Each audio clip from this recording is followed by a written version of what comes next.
Hola a todos y a todas. Hoy en el Profe de Historia, la Guerra Fría y el ajedrez. El match del siglo, Boris Spassky versus Bobby Fischer.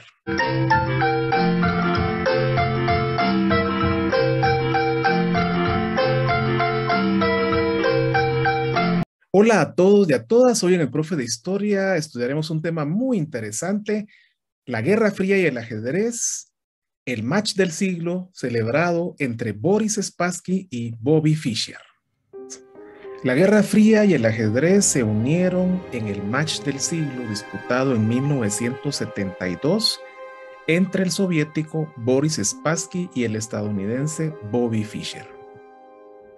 La Guerra Fría es esta confrontación que duró tanto tiempo, de 1947 y de 1991, y que dividió al mundo, y cuyos protagonistas principales fueron justamente Estados Unidos y la Unión Soviética.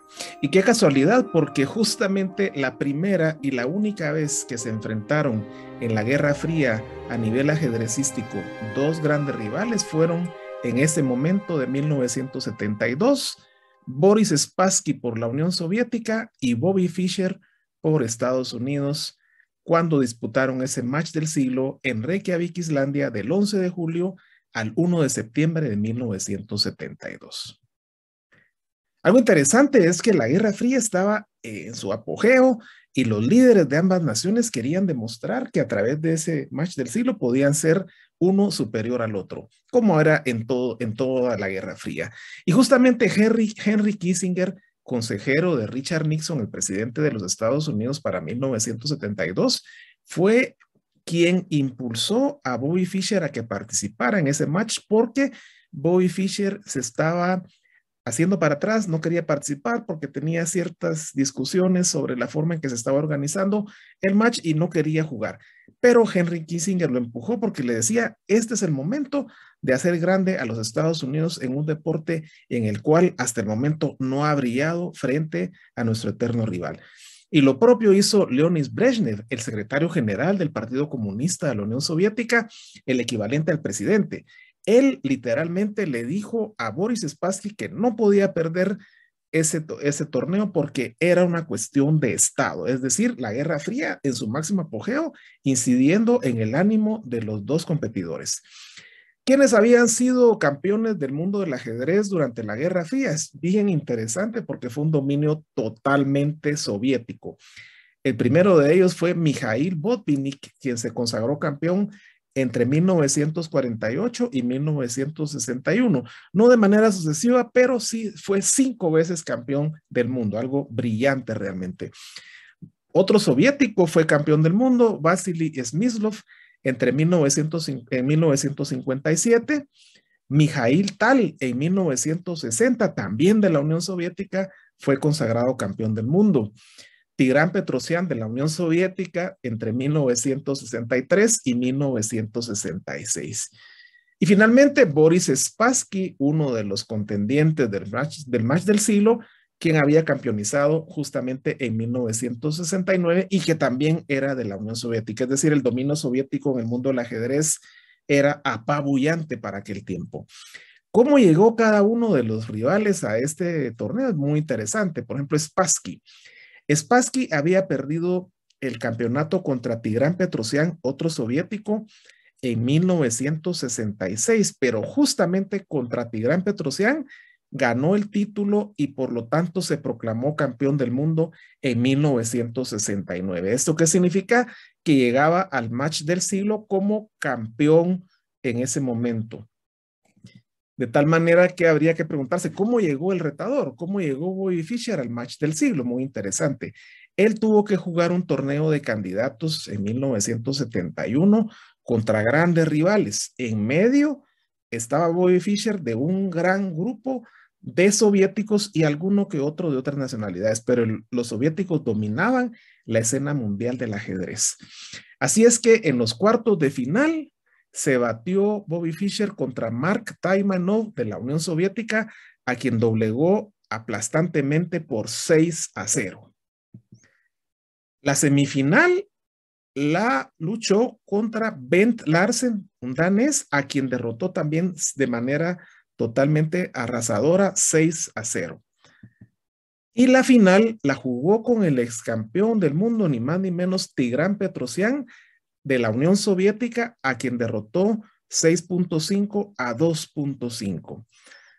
De tal manera que la mesa estaba servida y todo estaba listo para el match del siglo que se iba a disputar en la capital de Islandia, en Reykjavik, y que tenía ciertas discusiones. No era tan fácil hacer ese campeonato porque Bobby Fischer era muy excéntrico, tenía muchas exigencias, principalmente económicas, tenía una visión antagónica contra la forma en que los soviéticos organizaban los campeonatos y finalmente se logró convencerlo y se llegó a esta célebre partida del 11 de julio de 1972.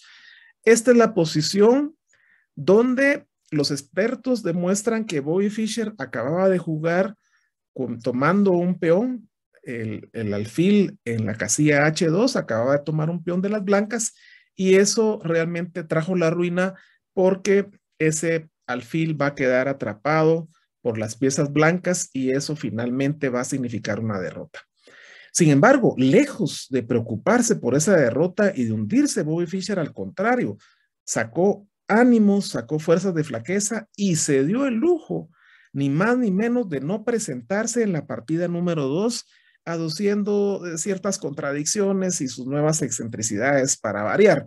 Lo cierto es que psicológicamente, al no presentarse en la partida número 2, realmente a quien más le afectó fue a su rival, a Boris Spassky, que no supo manejar psicológicamente el torneo de aquí en adelante y de alguna manera los expertos opinan que incidió en la victoria de Bobby Fischer. De tal manera que aquí tenemos un resumen de las 21 partidas disputadas a lo largo de este match. Boris Spassky ganó 3, aunque realmente en duelo directo solo ganó 2, porque como decíamos, la partida 2 no se presentó Bobby Fischer y por lo tanto no le ganó literalmente. Bobby Fischer ganó 7 partidas, lo cual demuestra la supremacía, y se obtuvieron 11 tablas, es decir, 11 empates.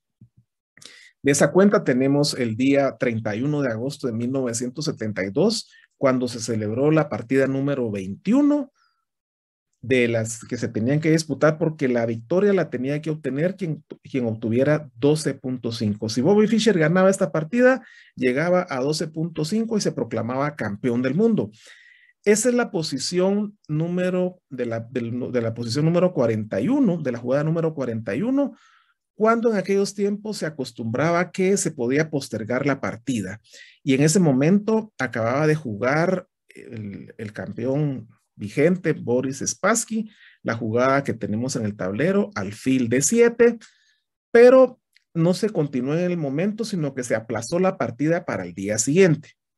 Boris Spassky, en la tranquilidad de su habitación, estuvo analizando la partida y se percató de que era imposible ganarla.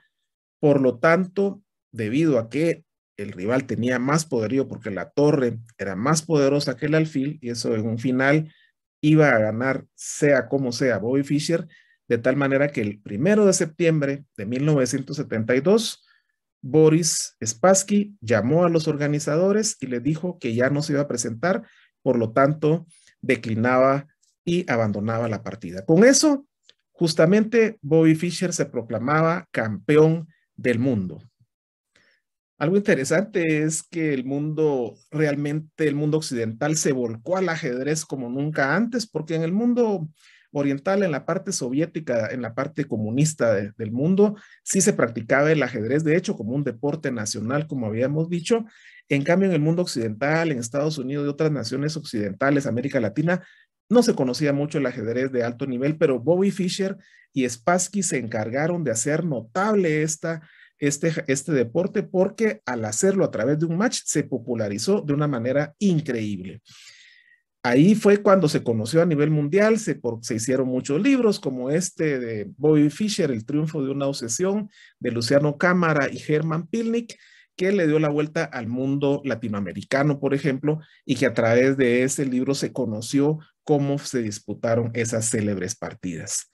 Algo interesante es que Bobby Fischer y Boris Spassky no eran enemigos en la vida real, al contrario, trabaron una gran amistad, fueron grandes camaradas y por otro lado no eran seguidores de los regímenes de sus gobiernos. Por ejemplo, Bobby Fischer era antisistema de los Estados Unidos y el mismo Spassky también era antisistema de la Unión Soviética. De hecho, Boris Spassky cambió nacionalidad por lo mismo, de tal manera que no fueron esos líderes que hubiesen querido sus gobiernos y que fueran como los portadores de la Guerra Fría, sino al contrario, ellos llegaron por una coincidencia a ser los rivales, pero en la vida real eran amigos.